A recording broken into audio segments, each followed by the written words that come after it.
തൃശൂരിന്റെ ജനപക്ഷ channel KVC ന്യൂസിൽ ഇന്നത്തെ പ്രധാന വാർത്തകളുമായി ആശ മനോജ് നമ്മോടൊപ്പം ചേരുന്നു. നമസ്കാരം, ഞാൻ ആശ മനോജ്. KVC ന്യൂസിലേക്ക് സ്വാഗതം. കർക്കിടക മാസത്തിൽ കൈത്താങ്ങായി ഉമ്മർ 17ാം വർഷവും അരിയും പായസവും വിതരണം ചെയ്തു. കഴിഞ്ഞ 17 വർഷമായി അന്തിക്കാട് കല്ലിടവഴി സ്വദേശി കുരിക്കപ്പീടിക ഉമ്മർ തുടരുന്ന കാരുണ്യ പ്രവർത്തനം 2026ലും തുടർന്നു. എല്ലാ കർക്കിടക മാസത്തിലും 5 കിലോ കുറുവ അരിയും 4 കിലോ കൊള്ളിയും പായസവും ബന്ധുമിത്രാദികൾക്കും നാട്ടുകാർക്കും വിതരണം ചെയ്യുന്നതാണ് ഉമ്മറിന്റെ പതിവ്.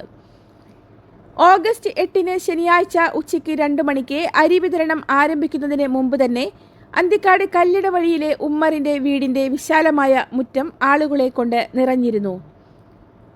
പിന്നീട് ആളുകളുടെ നിര റോഡരികിലേക്കും നീണ്ടു. അന്തിക്കാട് ആൽ സെന്ററിൽ പച്ചക്കറി കച്ചവടം നടത്തുകയാണ് ഉമ്മർ. കച്ചവടത്തിൽ നിന്ന് ലഭിക്കുന്ന ലാഭത്തിൽ നിന്നാണ് ഓരോ വർഷവും ഏകദേശം 1,80,000 രൂപ ചിലവഴിച്ച് ഈ സഹായം നൽകുന്നത്.